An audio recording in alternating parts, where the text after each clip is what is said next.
Okay.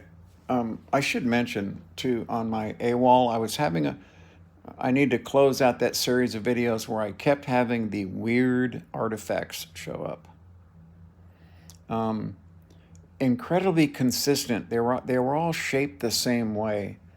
And my cable guy and another electrical engineer I knew, we were kind of baffled as to how you could have such a complicated glitch on the screen and not have it related to hardware somehow.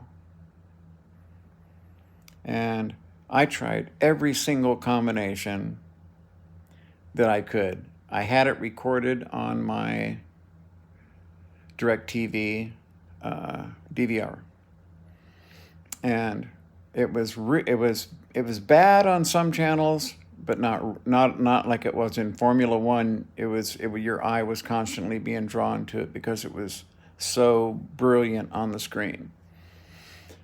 And it would taper off down, and then it would do this very complicated jiggle across the bottom, like what record grooves would look like, microscopically. And then it would go back up and make the same kind of a very smooth transition to another perfectly straight line. And those lines were lined up.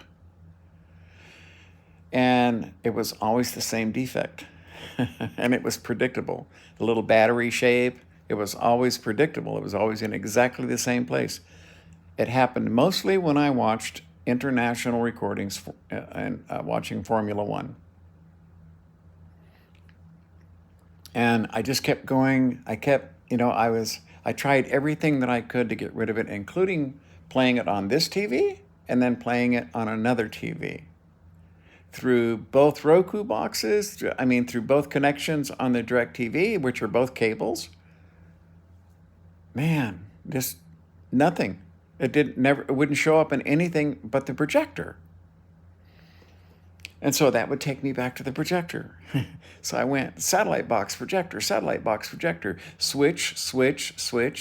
satellite box, projector. And I just went back and forth trying to work out what it was through a process of elimination that just never made any sense. Because it would happen 3 weekends in a row and then nothing. And I would have a perfectly fine recording. And then 3 weeks later, or the next week, it would be really bad. The exact same defect. So first we changed out the box to see if that was going to make any difference whatsoever, and it did. But it came back one time. So then we changed the eye on the dish, all the wiring, and a new dish.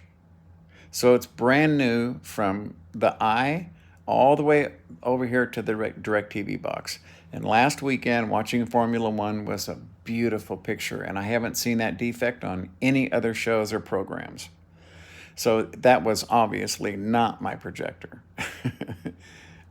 I was scared because the only thing that I thought could do that would be a DLP malfunction or software telling the DLP mirrors to turn funny. But nope, it's crystal clear and perfect. No issues whatsoever. The picture, like gaming right now, playing Borderlands 3, it's amazing looking. Okay, the colors are just crazy, especially the yellows and the golds and the oranges where they're all separate, because they use that palette a lot. Yeah, so it was something in the dish, unless this weekend it comes back. I don't think it will. I think that was it. I think having it new all the way into where even the wire through the wall is brand new, all the way over to the box and connected, all new. So I think that's going to solve the problem. I really do. I'm pretty convinced. So that closes out that issue, right? The rest of it is all software problems. That's all it is, because you can correct it by switching, by internally switching to another HDMI port and then going back. It automatically resets itself and it works fine. This is a software update that they did for Dolby Vision, okay? And so whenever you do an update and all of a sudden you're having problems, that's what it is. And I don't know how many units they have out there to test. When they put a software update out there, you would think it was tested pretty well. I don't have any special setup, I don't think, you know what I mean? So I guess we'll see. I was just about to call them on the defect one before I finally said, look, we're just going to we're going to start from the HDMI port and go backwards out of the box and go the other direction and replace everything and eliminate that as part of the issue. And I think that was a good decision because it hasn't happened since. But yeah, they got some software issues. When you're flipping between 3D, between frame packing and not frame packing, I've learned now that if I'm going to change movies, or if it's a 2-disc movie, I've learned to shut 3D off, put the movie in, close the tray, start it up again, and then go back and turn 3D on and then go to frame packing and turn that on. Otherwise, you'll get an over-under and not frame packing. And the cure for that is to go over to continuous and click on that, and the screen will go weird, and then you go back to frame packing, and everything works fine. So it's all software, okay? So that can be fixed.